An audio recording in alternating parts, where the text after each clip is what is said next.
Hello students, हम पढ़ रहे थे कपास कॉटन। हमारा टॉपिक चल रहा है कपास।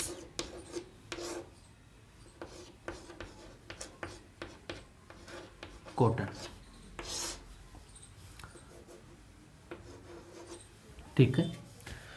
कपास की बात की हमने, इसकी सामान्य जानकारी की बात कर ली है हमने कि जो ये विश्व में इस जलवायु भिन्नता के कारण कपास है वो कई किस्मों के कारण ये बनती है। मिट्टियाँ भी इसको प्रभावित करती है, भौगोलिक परिस्थितियाँ भी इसको अलग अलग रूप से इस कपास को पैदा होने में इसमें अपनी भूमिका निभाते हैं। तो ये बातें हमने की। रंग आकार गुण के अनुसार हमने इसके 3 प्रकार किए थे, जिसमें से हमने लंबे रेशे वाली कपास की बात की है जो सर्वोत्तम अच्छी मानी जाती है। समुद्री द्वीपीय कपास भी कहते हैं इसको, जिसकी लंबाई 2.80 से 6.25 सेंटीमीटर मानी जाती है। इस प्रकार की कपास सबसे पहले मिस्र में पाई गई। फिर हमने इसके जो क्षेत्र की बात की, उत्तरी अमेरिका के जो तटीय क्षेत्र है जिसमें फ्लोरिडा है, जॉर्जिया है, कैरोलिना है, ठीक है, उत्तरी ऑस्ट्रेलिया, फिजी द्वीप है, इनकी हमने चर्चाएँ की है। ये जो कपास होती थी लंबे रेशे वाली, ये चमकीली कपास थी जिसका उपयोग उत्तम कपड़ों में बनाने में किया जाता है। ये हमने चर्चा कर ली है, ठीक है। मध्यम रेशे वाली कपास की चर्चा की हमने, जिसकी लंबाई 2.20 से 2.80 तक मानी जाती है, जिसको ये कपास भी चमकीली कपास रेशम की भांति है, जो कि मिश्रित रूप में कपड़ा बुनने में काम आती है रेशम के साथ में। ये भी मिस्र में पाई जाती थी। इसका भी जो क्षेत्र है मध्यम रेशे वाली कपास का, जिसकी हमने चर्चा की, उत्तरी अमेरिका है, मिस्र है, पेरू है, उत्तरी ब्राज़ील की बात की हमने, युगांडा की बात की, तंजानिया की बात की हमने, मैक्सिको की बात की, यूएसए में हमने कैलिफोर्निया एरिजोना प्रांत है उसकी भी चर्चा की है। इसके अलावा भी इसका जो उत्पादन होता है वो रूस में, उज्बेकिस्तान जो क्षेत्र है, चीन है, अर्जेंटीना है, वहाँ पर होता है। उसके बाद छोटे रेशे वाली जो कपास है उसकी भी हमने चर्चा की, जिसमें हमने बात की है कि इसकी लंबाई 2.20 से कम होती है। भारतीय कपास भी कहते हैं इसको, घटिया किस्म की होती है, जो कि भारत, ब्राज़ील और चीन, बांग्लादेश और एशियाई जो देश हैं उसके अंदर ये पैदा होती है। इसके बाद हम बात करते हैं भौगोलिक दशाओं की। तो भौगोलिक दशाओं में हमने कुछ बातें की, जिसमें उपोष्ण जलवायु की फसल है, उगने के लिए लंबी गर्म ऋतु की आवश्यकता होती है। भारत, रूस, चीन, उत्तरी अमेरिका वाला जो क्षेत्र है इसमें पौधा है वो 1.5 से 2 मीटर तक लंबाई का होता है। और हमने दक्षिण अमेरिका की बात की, वहाँ पर इसका जो पौधे की लंबाई है वो 3 से 4 मीटर तक होती है। उत्पादन क्षेत्र जो है इसका विश्व के संदर्भ में ग्लोब पर देखें तो 40 डिग्री उत्तरी अक्षांश से 37 डिग्री दक्षिणी अक्षांश के बीच इसका क्षेत्र माना जाता है, जहाँ पर गर्म व कम आर्द्र जलवायु इसको होनी चाहिए, यानी इसको आवश्यकता होती है। तो ये बात हमने की थी। इसके बाद हमने इसकी भौगोलिक दशाओं में तापमान की भी चर्चा कर ली है। तापमान में हमने कहा कि औसत तापमान इसको 20 डिग्री सेंटीग्रेड से 25 डिग्री सेंटीग्रेड के बीच में चाहिए। बोते समय 20 डिग्री चाहिए, पकते समय 25 डिग्री चाहिए। विकास दौरान के समय इसमें पाला रहित मौसम 200 दिन का होना चाहिए, ठीक है। इसके बाद में हमने कहा कि अधिक जो ठंड होती है इसमें कीड़ा लग जाता है जिसका नाम गोलक घुन है, बॉल पेवियल है। वो कीड़ा लगता है तो इस फसल को नष्ट कर देता है, ठीक है। पकते समय हमने कहा कि जब पकते समय की बात करें तो इसमें जो फूल है वो खिलता है, उस समय इसको आकाश स्वच्छ है, तेज़ गर्मी है, धूप की आवश्यकता होती है, रात्रि में हल्की ठंड भी इसके लिए सबसे अच्छी मानी जाती है। ये चर्चाएं हमने कर ली थी भौगोलिक दशाओं में, ठीक है। इसके बाद अब इसी कड़ी को जोड़ते हुए हम अगला जो बिंदु है इसका, वर्षा तथा सिंचाई। दूसरा बिंदु कौन सा है तापमान के बाद में? पहला कौन सा था? तापमान, जो हमने पढ़ लिया था, ठीक है। दूसरा बिंदु है वर्षा अथवा सिंचाई। वर्षा अथवा सिंचाई। हमने कपास की फसल के लिए वर्षा की अगर बात करें तो यहाँ पे औसत रूप में अगर वर्षा, वार्षिक वर्षा देखें तो 75 से 100 सेंटीमीटर वार्षिक वर्षा जहाँ पर होगी वहाँ पर कपास की फसल ली जा सकती है। कितनी वर्षा चाहिए इसको औसत रूप में? औसत वर्षा चाहिए इसको, औसत वर्षा 75 सेंटीमीटर से 100 सेंटीमीटर, ठीक है। अगर यहाँ पे हम इसकी वर्षा की बात करें तो जब इस कपास की फसल है वो फसल अगर पकते समय जब फूल खिलता है उसका, यानी फूल खिलने से पहले इसको वर्षा की आवश्यकता होती है, जब फूल खिलता है कपास के पौधे में, उस फूल खिलने से पहले इसको किसकी आवश्यकता होती है? वर्षा की आवश्यकता होती है। रात्रि की जो वर्षा होती है वो सबसे अच्छी वर्षा मानी जाती है कपास की फसल के लिए।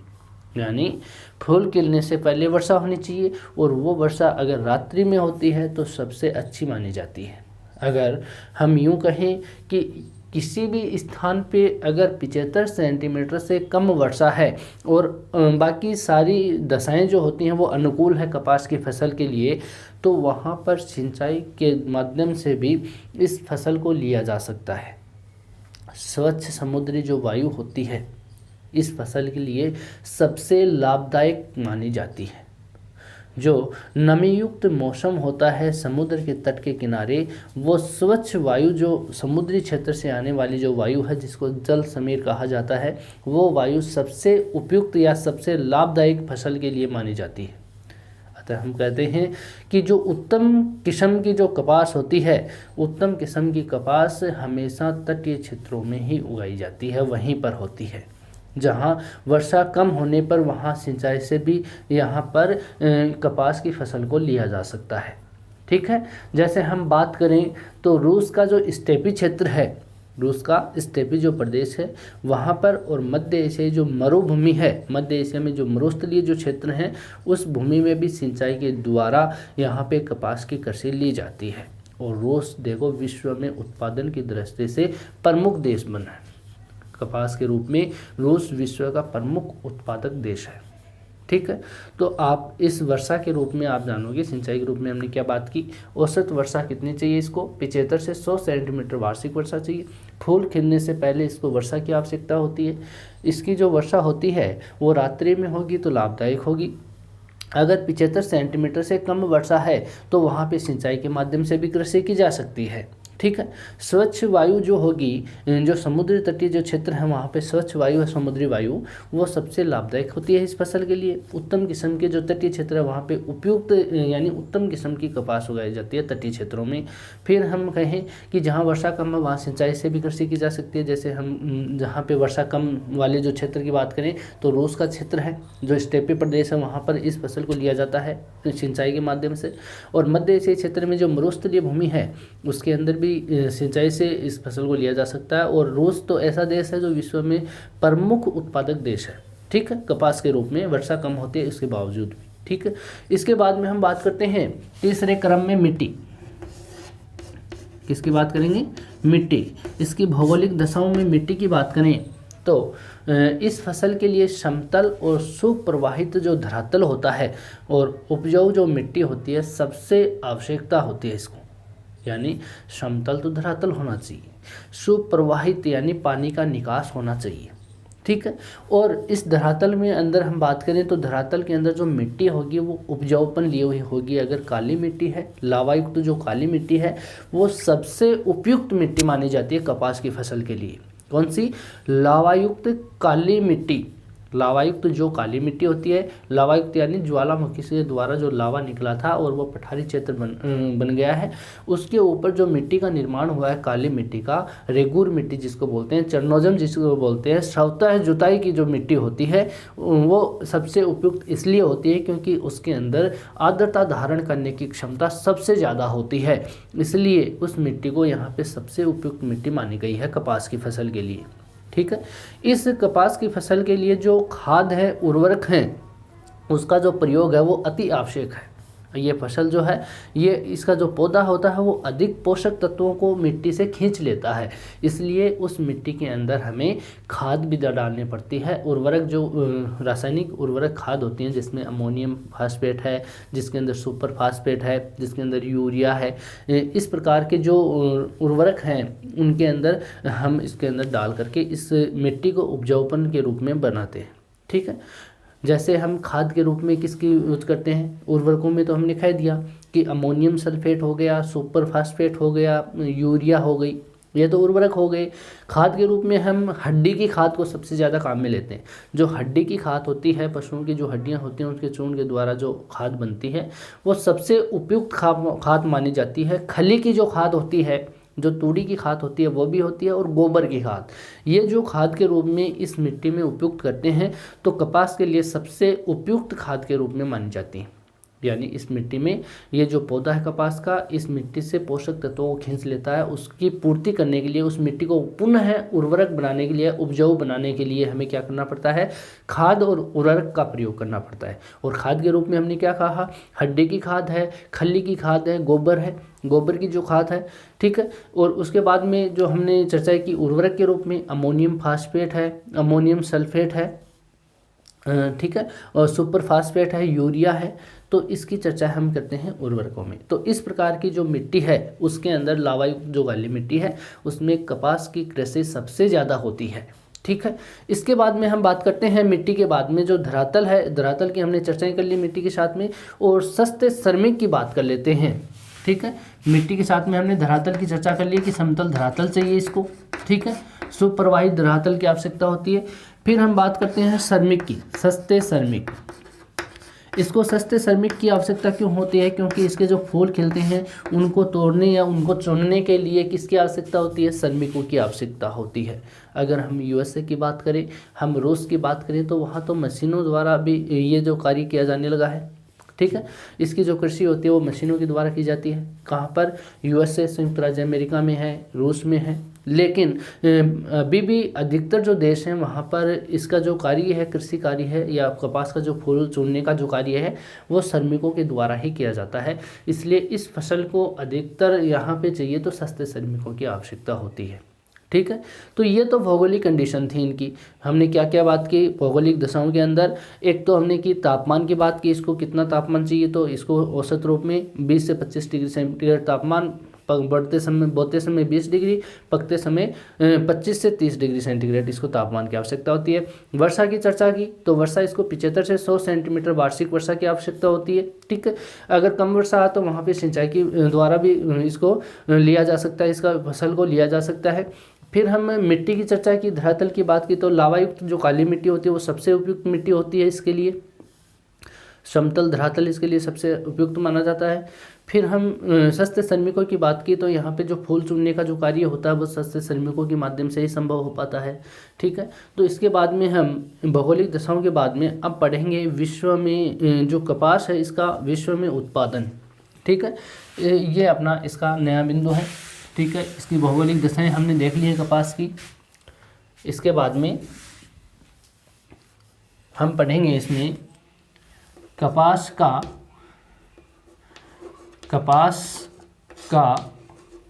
विश्व उत्पादन,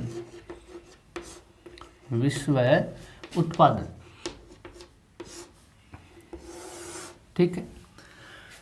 विश्व उत्पादन की दृष्टि से अगर हम देखें तो विश्व में कपास का जो उत्पादन करने वाले जो देश हैं उनके अंदर हम बात करें तो उत्पादन देशों में चीन जो देश है, चीन है, सोवियत संघ है, इसको नोट कर लेते हैं एक बार। उत्पादन करने वाले देशों में कौन कौन है, चीन है, सोवियत संघ। ये सोवियत संघ पहले रूस का पृथक नहीं हुआ था, उस टाइम में रूस वाले क्षेत्र को यहाँ पे सोवियत संघ की दृष्टि से माना जाता है। यहाँ पर हम इसके बाद में हम सोवियत संघ के बाद में बात करेंगे तो यहाँ पे संयुक्त राज्य अमेरिका की बात करेंगे, संयुक्त राज्य यूएसए वाला, अमेरिका। भारत की बात करें, भारत भी है, मिस्र है।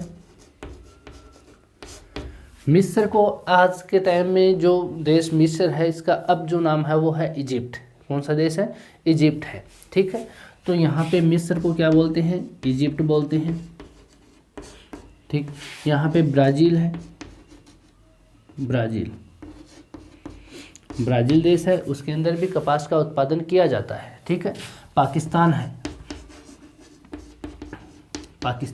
ये क्षेत्र तो उत्पादन की दृष्टि से देखें तो ये तो मुख्य क्षेत्र है।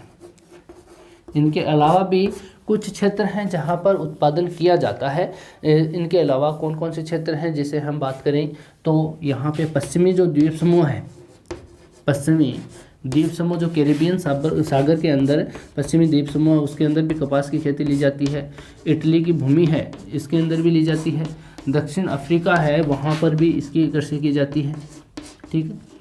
अफ्रीका का जो दक्षिण में जो दक्षिण अफ्रीका देश है उसकी चर्चा कर रहे हैं, वहाँ पर भी इसकी कृषि ली जाती है। ऑस्ट्रेलिया है, अर्जेंटीना जैसे देश भी हैं, ठीक है। ऑस्ट्रेलिया,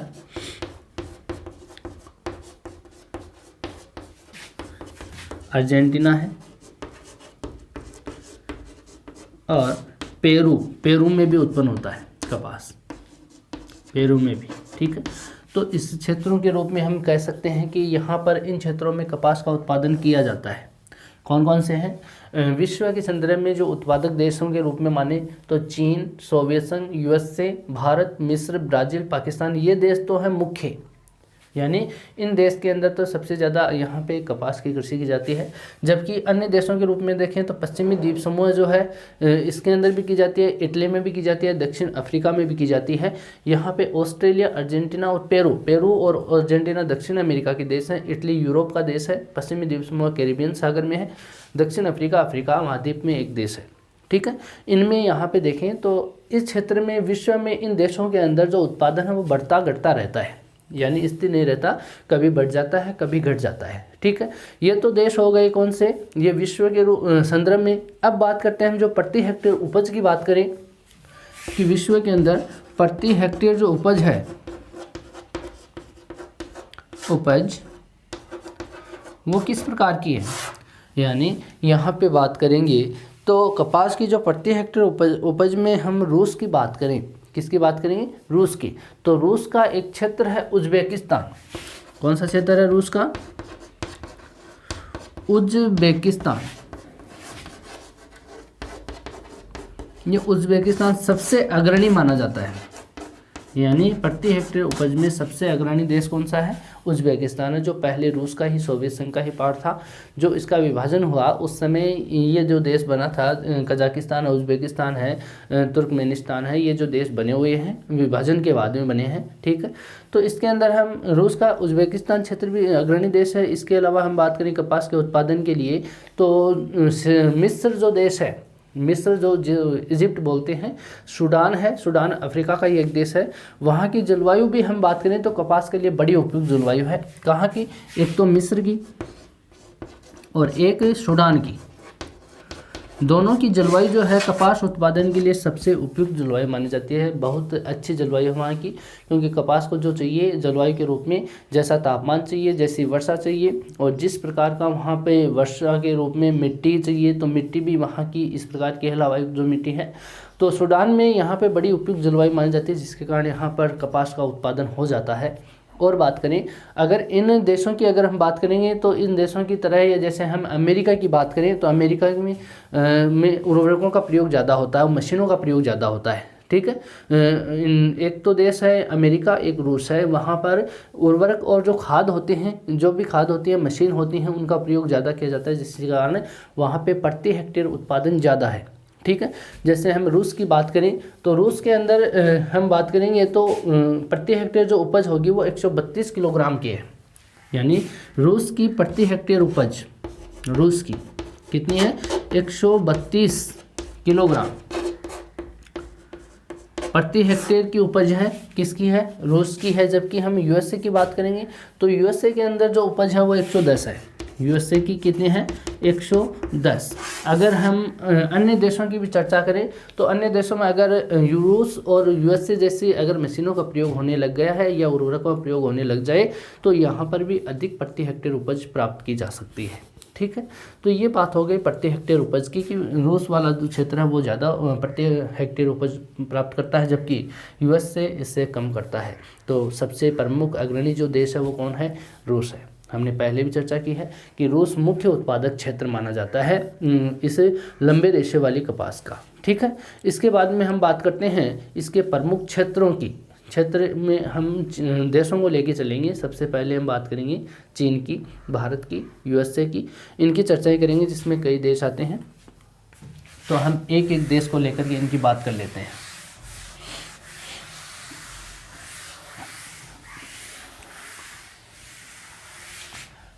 सबसे पहले हम बात करते हैं चीन की। कौन से देश की बात करते हैं, चीन। चीन तो देश है, यहाँ पे इसको मैप में देखेंगे यहाँ पर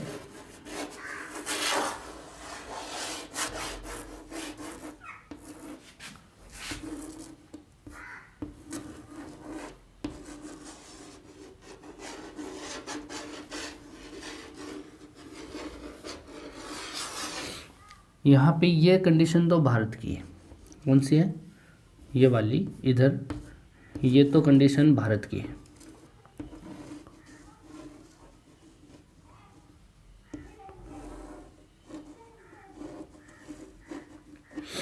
ठीक है, भारत के इस क्षेत्र में यहाँ पे ये देश है, यहाँ पर ये जो देश है, ये जो देश है ये है चीन, चाइना, और चाइना का इस क्षेत्र में कपास उत्पादक क्षेत्र है। यहाँ पे क्या है? अधिकतम कपास उत्पादक क्षेत्र यहाँ है चाइना की। ठीक है, यहाँ पे कुछ क्षेत्र हैं जहाँ पे चीन, ये कौन सा क्षेत्र है? चीन वाला, ये भारत वाला। तो चीन में जो पूर्वी तटीय जो क्षेत्र हैं इसके, वहाँ पर सबसे ज़्यादा इसे कपास का उत्पादन किया जाता है। अग्रणी देश माना जाता है चीन को कपास के उत्पादन में। तो यहाँ पर चीन के रूप में हम कहें तो ये मुख्य अग्रणी देश है, यहाँ पे अग्रणी उत्पादक देश। ठीक है, इसके अंदर हम बात करेंगे कपास के रूप में, तो यहाँ पर चीन के अंदर विश्व की कुल की बात करें, कुल विश्व की 1/4 कपास का उत्पादन किया जाता है। 1/4 कपास का उत्पादन कहाँ पर? चीन में। चीन के अंदर विश्व की 1/4 कपास का उत्पादन किया जाता है, जबकि हम अगर प्रति हेक्टेयर उपज की बात करें तो यहाँ पर कम है। यहाँ का जो प्रति हेक्टेयर उपज कितना है? केवल 75 किलोग्राम। यहाँ पर प्रति हेक्टेयर उपज कितना है? केवल 75 किलोग्राम ही है, यानी 1 हेक्टेयर में कितना उत्पादन होता है? 75 केजी। ठीक है, यहाँ पर सबसे घटिया किस्म की कपास का उत्पादन किया जाता है। जो भारतीय किस्म की जो कपास होती है उसका उत्पादन करते हैं। सबसे ज़्यादा यहाँ पर जो पैदा होती है कपास, वो भारतीय किस्म की जो कपास होती है वही होती है छोटे रेशे वाली। ठीक है, यहाँ का जो क्षेत्र है, एक तो मध्य पूर्वी क्षेत्र है चीन का। कौन सा क्षेत्र है? एक तो मध्य पूर्वी क्षेत्र,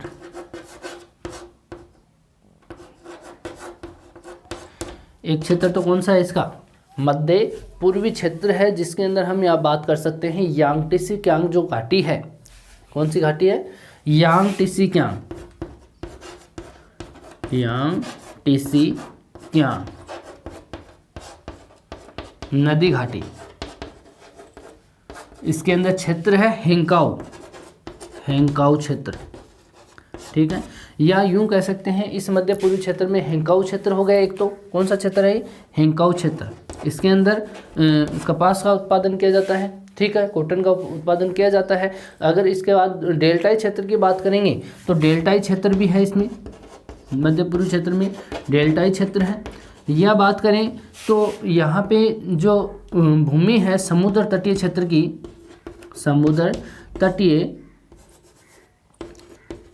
तटीय क्षेत्र में जो खारी भूमि है, खारी मिट्टी है, नमकीन मिट्टी है, जिसको हम यूँ कह सकते हैं नमक की मिट्टी का क्षेत्र। ठीक है, नमक की मिट्टी क्षेत्र, उसके अंदर यहाँ पे कपास का उत्पादन किया जाता है मध्य पूर्वी चीन के अंदर। और हम बात करेंगे तो यहाँ इसकी जो अन्य सहायक नदियाँ हैं, अन्य नदियों की जो घाटियाँ हैं की घाटियाँ, वहाँ पर भी इसका उत्पादन किया जाता है। तो इन क्षेत्रों को आप ध्यान में रखोगे। चीन के अंदर, चीन में हमने क्या बात की कि इसका एक मध्य पूर्वी क्षेत्र है, चीन का मध्य पूर्वी क्षेत्र है। इसके अंदर इसका जो उत्पादन होता है, एक तो यांगटीसी कियांग नदी घाटी है वहाँ पर होता है।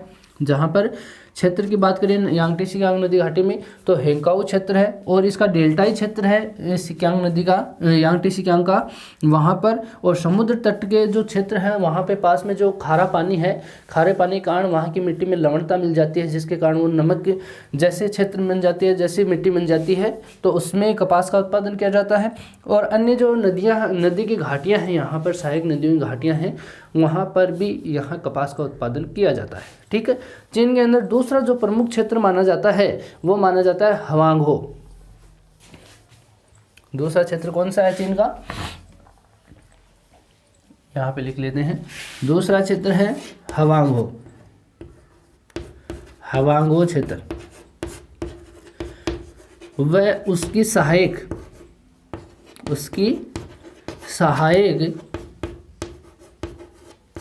नदी घाटियां, वहाँ पर कपास का उत्पादन होता है। इसके बाद में हवांगो नदी है, यांगटी सिकियांग के बाद में दूसरी नदी क्षेत्र है हवांगो नदी, उसकी सहायक नदी घाटियां हैं। उन क्षेत्रों के अंदर भी कपास का उत्पादन किया जाता है। एक क्षेत्र और है जिसको हम बोल सकते हैं यहाँ पे पश्चिमी चीन। कौन सा क्षेत्र है, तीसरा क्षेत्र पश्चिमी जो चीन है, पश्चिमी चीन में सिक्यांग नदी जो है, सिक्यांग घाटी, उसके अंदर भी हम बात करेंगे। सिक्यांग की घाटी नदी घाटी है, वहाँ की जो शुष्क प्रदेश है, वहाँ पर इस क्षेत्र में जो शुष्क प्रदेश है सिक्यांग नदी घाटी वाले क्षेत्र में, उसके अंदर भी कृत्रिम साधनों के द्वारा सिंचाई के माध्यम से यहाँ कपास की फसल को लिया जा सकता है या लिया जाता है। ठीक है, तो 3 क्षेत्र हो गए चीन के। कौन कौन से क्षेत्र हो गए, एक तो कौन सा हो गया यहाँ पे मध्य पूर्वी चीन हो गया, जिसके अंदर यांगटी नदी घाटी हो गई, हेंकाओ क्षेत्र है जिसका, डेल्टाई क्षेत्र हो गया, समुद्र तटीय नमकीन मिट्टी हो गई, और अन्य नदियों द्वारा जो घाटियाँ हैं वहाँ पर कपास की खेती की जाती है। दूसरा क्षेत्र चीन का कौन सा हो गया, हवांगो नदी घाटी क्षेत्र है। एक उसकी सहायक नदियों घाटियाँ हैं, वहाँ पर इसका उत्पादन किया जाता है। और तीसरा क्षेत्र चीन का कौन सा है, पश्चिमी चीन का जो सिक्यांग घाटी है, वहाँ का जो शुष्क क्षेत्र है, वहाँ पर सिंचाई के माध्यम से कपास की फसल को पैदा किया जाता है या उत्पन्न किया जाता है। ठीक है, इसके बाद हम बात करते हैं चीन के बाद में भारत की। ठीक है, अगला जो देश है वो है भारत।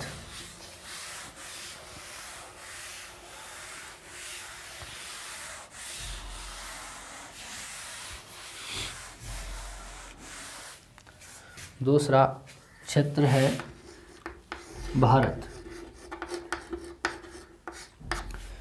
भारत एशिया का दक्षिणी भाग है। भारत कौन सा भाग है, एशिया का दक्षिणी भाग है। भारत में यहाँ उत्पादक की दृष्टि से अग्रणी देश तो कौन सा था, चीन। दूसरा स्थान उत्पादन की दृष्टि से किसका है, दूसरा बड़ा उत्पादक भारत। ठीक, दूसरा प्रमुख बड़ा उत्पादक देश कौन सा है, भारत देश है। यहाँ पर वर्तमान में उत्पादन देखें तो काफ़ी बढ़ गया है। यहाँ अगर 2012 की बात करते हैं तो 12 में तो इसमें केवल 22% से अधिक उत्पादन होता था। यहाँ पे अगर 2012 की बात करें तो यहाँ 22 पॉइंट कुछ प्रतिशत यानी 22% से अधिक उत्पादन, 22% से अधिक। जबकि 2016 में हम देखें तो ये चीन के लगभग बराबर हो गया है। किसके, चीन के उत्पादन के बराबर। यानी यहाँ पे बात करेंगे उत्पादन की तो चीन का जो उत्पादन है 2015 के अकॉर्डिंग वो है यहाँ पे 65.32 लाख मीट्रिक टन है। जबकि यहाँ पे अगर भारत का देखें तो लगभग समान सा हो गया है, जिसका उत्पादन कितना होता है यहाँ पे 64.23 लाख मीट्रिक टन। यानी अब भी अगर हम बात करें तो भारत में कपास के उत्पादन में उसकी वृद्धि की संभावनाएं बनी हुई हैं। अब भी इसमें लगातार वृद्धि हो रही है, लेकिन इस क्षेत्र तक यानी 2016 तक की बात करें तो यहाँ कपास का जो उत्पादन था उस उत्पादन के यहाँ पे लगभग बराबर की कंडीशन इन्होंने प्राप्त कर ली। वर्तमान में बात करें अब भी इसमें वृद्धि हो रही है। भारत में विश्व में सबसे अधिक भूमि पर कपास की खेती की जाती है। यह भी एक आपको तथ्य है, ये पहलू है कि भारत की जो भूमि है सबसे विश्व के अंदर सबसे ज़्यादा भूमि कपास उत्पादन में कौन से देश में होती है, वो है भारत। ठीक है, तो फिर भी अगर हम यहाँ देखें तो उत्पादन यहाँ पे बहुत कम होता है। उसका कारण है भारत में अधिक भूमि पर कपास बोए जाने के बाद भी उत्पादन कम होता है। उसके प्रमुख कारण है, एक तो यहाँ पर प्रमुख कारणों में हम बात करेंगे कम उत्पादन के कारण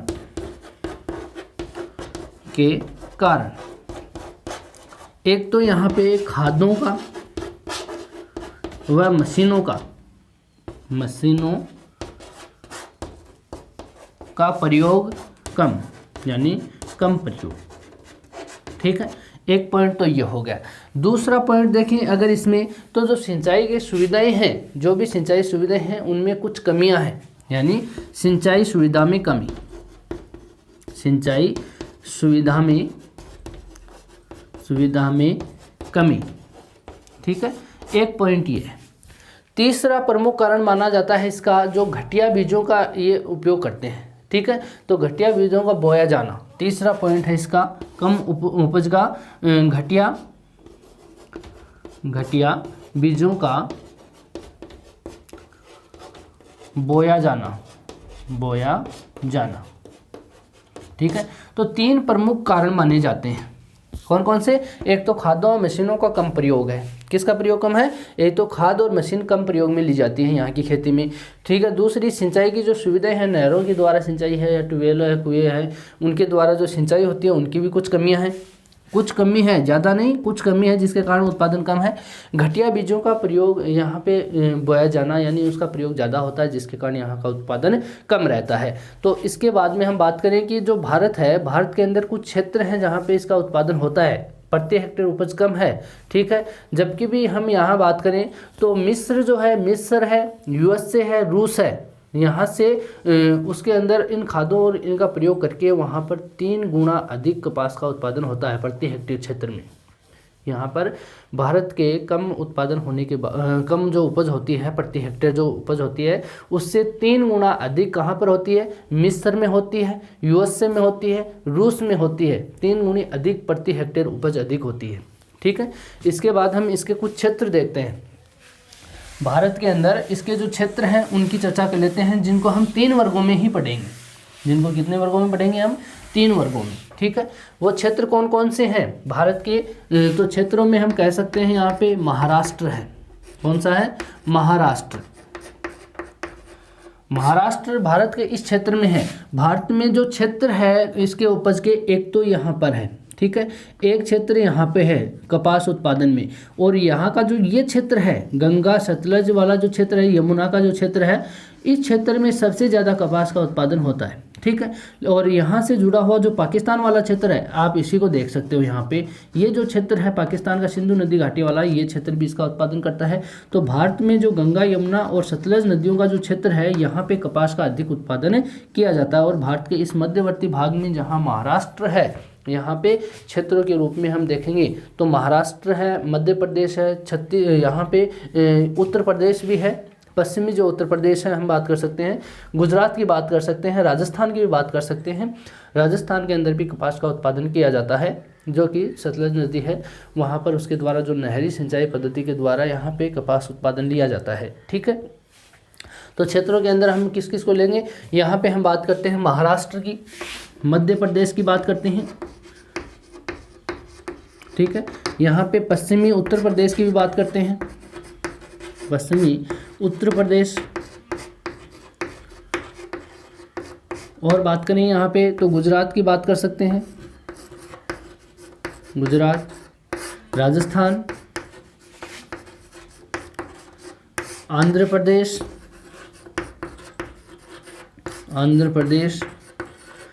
तमिलनाडु, इन क्षेत्रों के अंदर यहाँ पे कपास का उत्पादन किया जाता है। ठीक है, राजस्थान, गुजरात है, यहाँ पे आंध्र प्रदेश, तमिलनाडु वाले क्षेत्र हैं। जहाँ पे हम बात करें तो इन क्षेत्रों को यहाँ पे महाराष्ट्र, मध्य प्रदेश, पश्चिमी उत्तर प्रदेश, गुजरात, राजस्थान, आंध्र प्रदेश, तमिलनाडु को लें तो इन क्षेत्रों को यहाँ पे लें तो 3 भागों में इसको बांटा गया है। इन क्षेत्रों को कितने भागों में बांटा है? भारत में 3 भागों में बांटा गया है, यानी ये क्षेत्र 3 भागों में आ जाएंगे। पहला क्षेत्र है यहाँ इसका दक्षिणी पठार, भारत का दक्षिणी पठार। इसके अंदर जो दक्षिण के जो क्षेत्र हैं वो इसमें आ जाते हैं। ठीक है, तो दक्षिणी पठार का जो क्षेत्र है यहाँ पे, दक्षिणी पठार वाला, यहाँ पर 300 से 600 मीटर की ऊंचाई पर कपास का उत्पादन किया जाता है, जहाँ की लगभग 5 लाख वर्ग किलोमीटर लावायुक्त जो मिट्टी है, काली मिट्टी है, यहाँ पे लावायुक्त मिट्टी है, उस क्षेत्र पर सबसे ज़्यादा कपास का उत्पादन किया जाता है। वापस रिपीट कर रहा हूँ, इस दक्षिणी पठारी भूमि पर 300 से 600 मीटर की ऊंचाई पर, समुद्र तल से 300 से 600 मीटर की ऊंचाई पर लगभग 5 लाख वर्ग किलोमीटर लावायुक्त जो मिट्टी है उस क्षेत्र पर यहाँ पे कपास का उत्पादन किया जाता है। ये जो दक्कन का जो उत्तरी प्रदेश है, यहाँ जो दक्षिणी पठारी जो क्षेत्र है इस भारत का, यहाँ दक्कन का जो पठार है इसके उत्तरी भूमि में और दक्षिणी भाग में यहाँ पे कपास का उत्पादन होता है। उत्तर में गहरी काली मिट्टी है जिसके कारण कपास अधिक होती है दक्कन में। वापस रिपीट कर रहा हूँ, दक्कन जो पठारी भूमि है यहाँ का, इसके उत्तरी भाग में यहाँ पे काली लावायुक्त जो चिकनी मिट्टी है, ठीक है, एक तो वो है, ठीक है, लावायुक्त। और दक्षिणी भाग में हम बात करें तो लाल कलर की जो मिट्टी होती है लावायुक्त मिट्टी वो है। तो ऊपरी भाग है दक्कन का उत्तरी क्षेत्र में, यहाँ पे कपास का उत्पादन होता है और दक्कन का दक्षिणी भाग है वहाँ पे लाल चिका मिट्टी होने के कारण बहुत ही अनुकूल दशा मिलती है यहाँ पे, जिसके कारण कपास का उत्पादन अधिक होता है यानी भारत के अंदर। इसके बाद हम देखें तो यहाँ पे जो क्षेत्र हैं दक्कन वाले, यहाँ खेत छोटे आकार के हैं, यहाँ खेत है वो छोटे आकार के हैं, लेकिन यहाँ पे खाद और मशीनों का प्रयोग करके उत्पादन को बढ़ाया जा रहा है, ठीक है। इसके बाद में हम बात करते हैं दूसरा भारत का जो क्षेत्र है गंगा यमुना और सतलज, यानी गंगा यमुना सतलज का, यमुना तो किस में शामिल हो जाती है, गंगा की सहायक नदी है, तो यहाँ पे हम कह सकते हैं सतलज सिंधु नदी की सहायक है। तो दूसरा क्षेत्र हम लेते हैं यहाँ पे गंगा व सतलज बेसिन, ठीक है। यहाँ पर ये गंगा नदी है, यहाँ पर ये गंगा इसकी सहायक नदियाँ हैं, ये वाली इधर वाली यमुना ये गंगा नदी है, ठीक है, इसकी सहायक नदियाँ हैं यहाँ पे, इधर से भी सहायक नदियाँ गंगा की। और यहाँ पे जो सिंधु नदी आती है इसकी सहायक नदी सतलज है, यहाँ पे इसकी सहायक नदी कौन सी है, सतलज। इसके किनारे पे यहाँ पे ये बेसिन क्षेत्र है, इसके अंदर कपास का उत्पादन अधिक किया जाता है।